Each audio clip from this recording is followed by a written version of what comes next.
I kicked her mother out of the house at midnight after she yelled at my pregnant wife and accused her of harming the baby because she drank apple juice.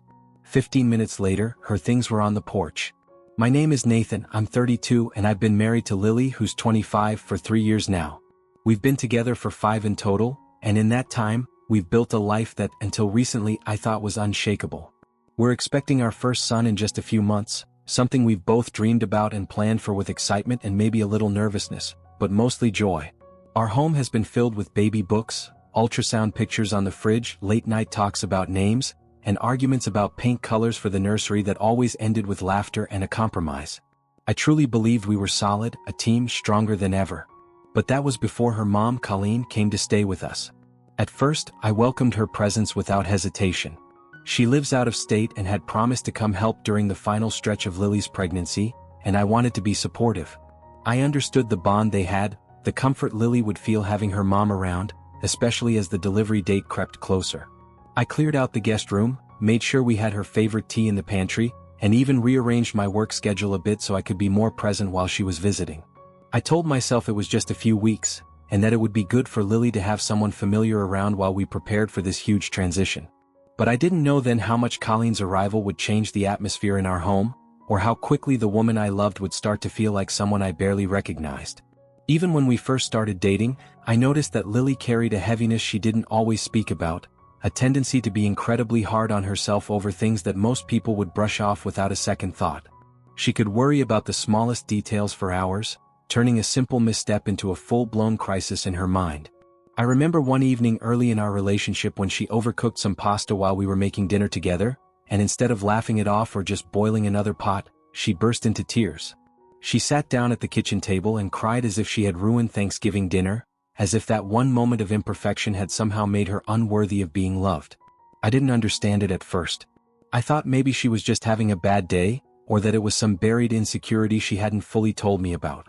But over time, I began to realize that it wasn't about the pasta or the dinner, it was about something deeper. It was about how she had learned to measure her value through how well she could please, how perfect she could be, how little room she allowed herself to make mistakes. And as much as I tried to reassure her, to show her that she didn't have to be flawless to be loved, I could see that something in her had been wired to believe otherwise long before I ever entered the picture. Over time, I began to understand that what I had initially assumed was simple anxiety wasn't that at all. It was the visible scar of a deep, unresolved psychological trauma that Lily had carried with her for most of her life. It wasn't just that she second-guessed herself or feared making mistakes. It was the way she flinched internally whenever she thought she had disappointed someone, the way she seemed to brace for rejection even when no one was offering it. As we grew closer and she started opening up more, I began to see the pattern behind her pain, and it all led back to her mother, Colleen. Lily once told me in a trembling voice after a particularly difficult therapy session, that Colleen had spent most of her childhood comparing her to her older brother, praising him loudly, publicly, and often, while Lily was made to feel invisible or worse, like a burden. Colleen would point out her every mistake, dismiss her successes, and mock her emotions, often in front of others. If Lily cried, she was dramatic. If she spoke up, she was ungrateful. Nothing she did was ever enough, and even when she tried her hardest, she was met with silence, sarcasm, or thinly veiled disappointment. It was therapy that truly exposed the full extent of what Lily had endured. She had never thought of it as abuse, not in the traditional sense, because her mother hadn't hit her or screamed at her every day. But emotional neglect and manipulation can sometimes do damage that's even harder to name, because it hides behind politeness, behind passive-aggressive smiles, behind, "I'm just trying to help." Watching Lily slowly unpack those years, acknowledge them, and begin to heal made me love her more fiercely than I ever thought possible. But it also made me more protective, especially now that the very person who had caused so much harm had returned to our home under the pretense of care. After the wedding, we made the quiet but firm decision to cut off communication with her parents entirely. It wasn't dramatic or fueled by a single explosive moment. It was the result of years of small wounds that had built up until Lily could no longer pretend they didn't exist. At first, it was difficult for her. Even though she knew she was protecting herself, walking away from the people who raised you, even when they hurt you, isn't something that comes without pain. But over time, as our life together became more stable and filled with peace, I could see her finally starting to breathe in ways she never had before. Then about a year ago, a card arrived in the mail. It was from Colleen. The envelope was neatly addressed in her careful handwriting, and inside was a short message of apology. It wasn't perfect, vague, a little performative, with more emphasis on how she had missed Lily than on what she had done, but still, it was the first acknowledgement of any wrongdoing Lily had ever received from her. I was skeptical, protective of everything Lily had worked so hard to rebuild, but I also saw the look in her eyes when she read it. It wasn't trust, but it was hope. She wanted to believe that people could change, that maybe her mother had reflected on the past and regretted it, even if she couldn't say it properly. Lily told me, gently but firmly, that she wanted to give her mother a chance. Not because she had forgotten the pain, but because she was still the daughter who had once longed for her mother's affection, who still carried the hope, quiet and fragile, that Colleen could become the grandmother Lily never had growing up, the one she had wished for her whole life. I didn't stop her. I understood.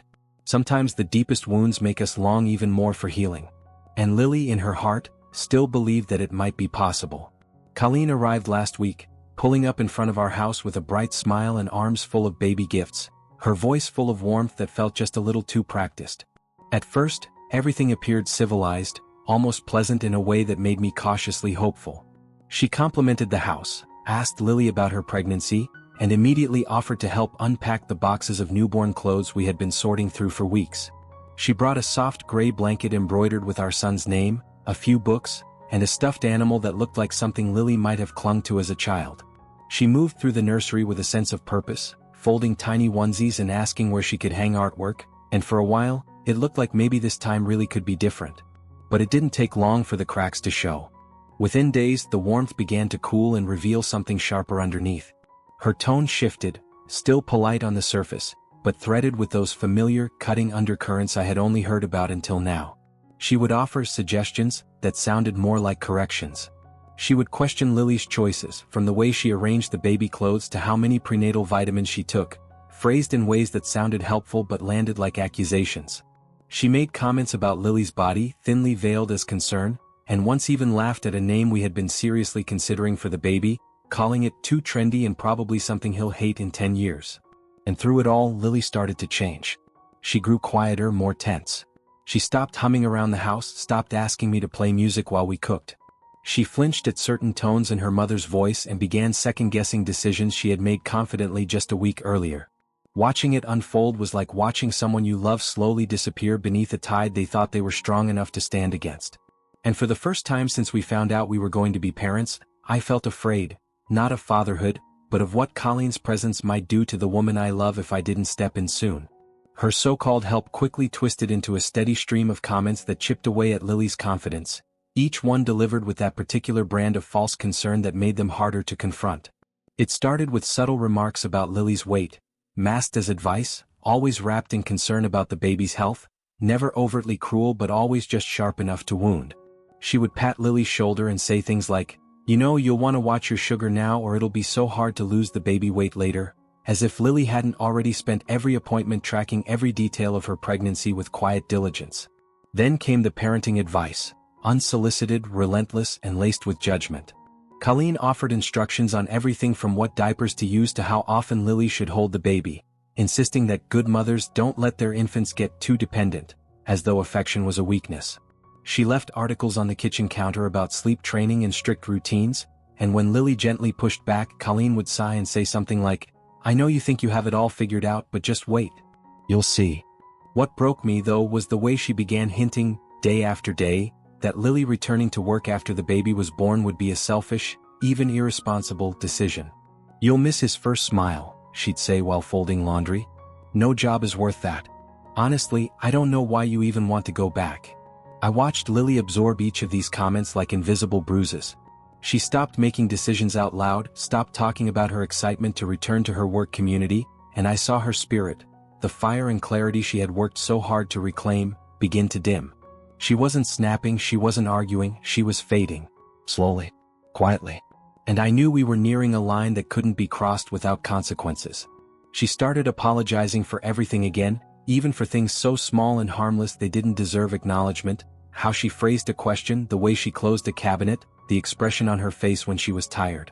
She would stop mid-sentence and correct her tone, then apologize for sounding too sharp or too dull, too emotional or not emotional enough. It was like watching her shrink in real time, retreating into the version of herself I had only ever heard about in stories from her past. The girl who had to apologize just to feel safe in her own home, who walked on eggshells before anyone even had a chance to get angry. Her confidence, the strength she had fought for over years of therapy and self-reflection, was disappearing day by day, unraveling with each undermining comment, each passive-aggressive sigh from her mother, each reminder that no matter how much she grew, Colleen could still reach inside and find that vulnerable place. It was painful to witness. More than painful, it was devastating. I had seen how hard Lily had worked to reclaim herself, how brave she had been in confronting her trauma, and now it felt like all of that progress was collapsing under the weight of a presence she had once thought she could manage. And the worst part was she didn't even see it happening at first. She thought she was being polite, reasonable, trying to keep the peace, but I knew what I was seeing. I was watching the woman I loved turn into someone who apologized for existing. And I knew I couldn't just keep standing by. One night it all came crashing down in the kind of moment that's burned into your memory forever, the kind where time slows and everything that's been simmering finally explodes. It was late, just after midnight, and Lily had woken up craving fresh apple juice, one of those simple, innocent cravings that made her smile even through the discomfort of the final weeks of pregnancy. I told her I'd get it, but she waved me off, insisting she could manage. I went to the bathroom thinking nothing of it, and when I came back into the hallway, I heard it, the sharp, piercing sound of a scream that froze me in place. I rushed into the kitchen, heart pounding, and saw Lily standing there, confused and barefoot in a puddle of apple juice, with a broken glass shattered at her feet. Her hands were trembling, her eyes wide with shock, and in front of her, Colleen was shouting, really shouting, her voice filled with venom I had never heard out loud before. She was accusing Lily of hurting the baby, screaming that she was reckless and careless and not worthy of being a mother. Her words were cruel and frantic, hitting Lily like blows, and for a second, Lily just stood there, too stunned to move, holding her belly as if to protect herself not just from the fall but from her own mother's rage. I stepped between them instantly, my body acting before my brain could catch up, telling Colleen to back off, to stop, to shut up. But the damage was already done. Lily was shaking, her face pale, and I could see the way those words had pierced through her like glass, sharp, deliberate, and designed to reopen wounds that had barely begun to heal. That night, something in me changed permanently. Because I knew then that it wasn't just about boundaries anymore. It was about protecting Lily from the person who should have protected her all along. I couldn't stand it any longer. As I stood there in that kitchen, watching the woman I loved tremble while her own mother hurled accusations that no one, let alone a pregnant daughter, should ever have to hear, something in me snapped, not in anger but in absolute, unwavering clarity. I turned to Colleen and, in the calmest voice I could manage, told her that she had to leave. There was no yelling, no threats, no begging her to be reasonable.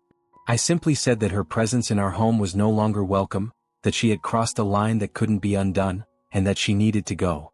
She stared at me, stunned for a moment, then launched into shouting again, saying it was the middle of the night, asking where she was supposed to go, trying to twist the blame like she always did. But I didn't waver.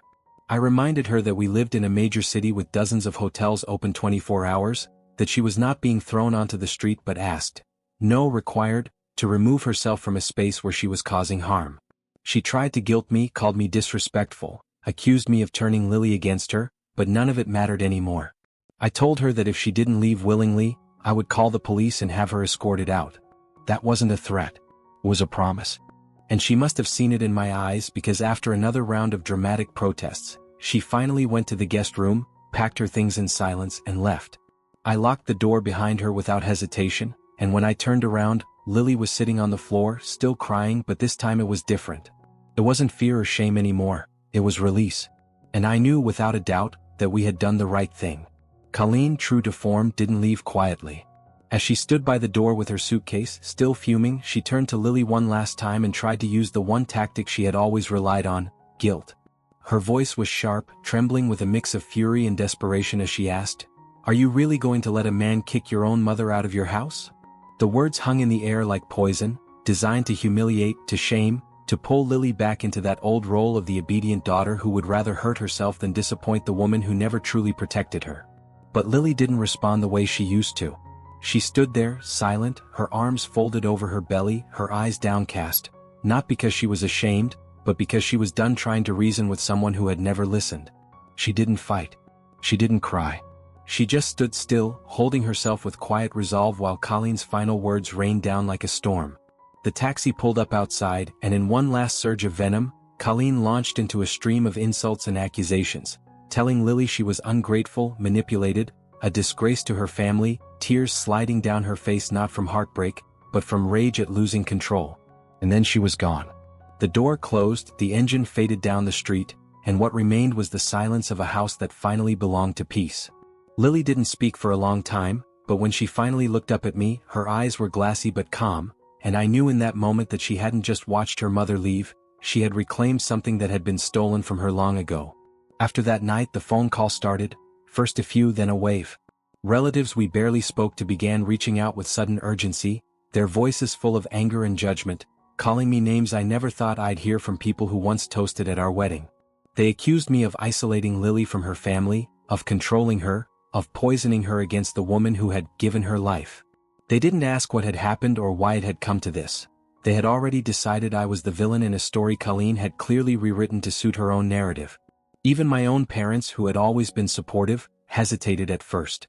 My mother asked me in a quiet, concerned voice if I was sure I hadn't acted out of emotion, if maybe things had just been misunderstood in the heat of the moment.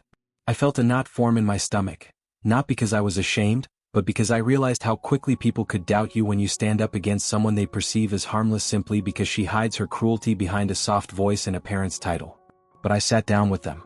I told them everything, not just about that night but about the months leading up to it, the slow unraveling of Lily's confidence, the comments, the guilt, the manipulation, the way Colleen had inserted herself into our home like a hand reaching into an open wound. I told them about the broken glass, about the screaming, about the way Lily had stood there frozen while her own mother told her she was unfit to be a mom. My parents listened in silence, and when I finished they didn't say anything right away. But the next day they came to our house, not just to support me but to look Lily in the eye, hold her hand and apologize. They told her they hadn't understood, that they were sorry for not seeing what she had gone through, and that they were proud of her for standing her ground. And in that moment, I saw a piece of Lily start to mend, as if someone had finally handed her back a small piece of trust she thought was lost for good. We went back to our therapist, Dr. Monroe, a calm and steady presence who had helped Lily through some of the darkest periods of her healing and who, in many ways, had helped shape the foundation of our relationship. Sitting in her office again, surrounded by the soft hum of the white noise machine and the gentle flicker of the floor lamp, felt like stepping back into a place of clarity. It was there, in that space of truth and safety, that Lily began to untangle everything she had felt since her mother's arrival. With Dr. Monroe's guidance, she started to see it clearly, that her mother hadn't changed at all. She had simply learned to wear a different mask, one that smiled and offered baby gifts, but underneath, the same cruelty lived, just repackaged in more manipulative language. Dr. Monroe helped Lily name what had happened, not just the outburst in the kitchen, but the emotional erosion that had followed Colleen into our home like a shadow. It wasn't a lapse in judgment or a one-time mistake. It was a pattern, the same old wounds disguised in new clothes. And with that understanding, we knew we had to protect not just ourselves but our future child. Together, Lily and I wrote a letter. It wasn't angry and it wasn't dramatic. It was clear, measured, and firm. We sent it to every relative who had called, every family member who had weighed in without asking questions. In that letter, we explained that we were choosing peace, that we were choosing safety and emotional well-being, and that we would not tolerate toxic behavior in our home or around our child. We didn't ask for approval or permission. We didn't leave room for negotiation. We simply drew a line and said, "This is where it stops." And for the first time in weeks, when Lily signed her name at the bottom of that letter, her hand didn't shake. Now the house is quiet again, not the kind of silence that weighs heavy or holds back words, but a peaceful, steady calm that feels like exhaling after holding your breath for too long. We're preparing for the birth of our son together, taking joy in the little things, assembling the crib on a sunny afternoon while laughing over the confusing instructions, choosing songs for the delivery room playlist that somehow say more about us than we realized, and curling up on the couch at night with bowls of popcorn and light comedies that make Lily laugh in that soft, unguarded way I hadn't heard in weeks. She smiles more now, not the polite, practiced smile she wore when her mother was around, but the real one, the kind that reaches her eyes and pulls me right back to the moment I fell in love with her. There's a warmth between us again, quiet but strong, and every time I see her resting her hand over her belly, talking gently to the little life we're about to meet, I know deep in my bones that we did the right thing. We didn't just reclaim our home, we reclaimed Lily's sense of safety, her voice, her ability to breathe without flinching. And I know it wasn't easy. I know it hurt her in ways she doesn't always show. But sometimes the most loving, powerful thing you can do is protect your family, even if it means closing the door on the person who once gave you life. Because love should never come at the cost of your worth, and peace is never too high a price to fight for.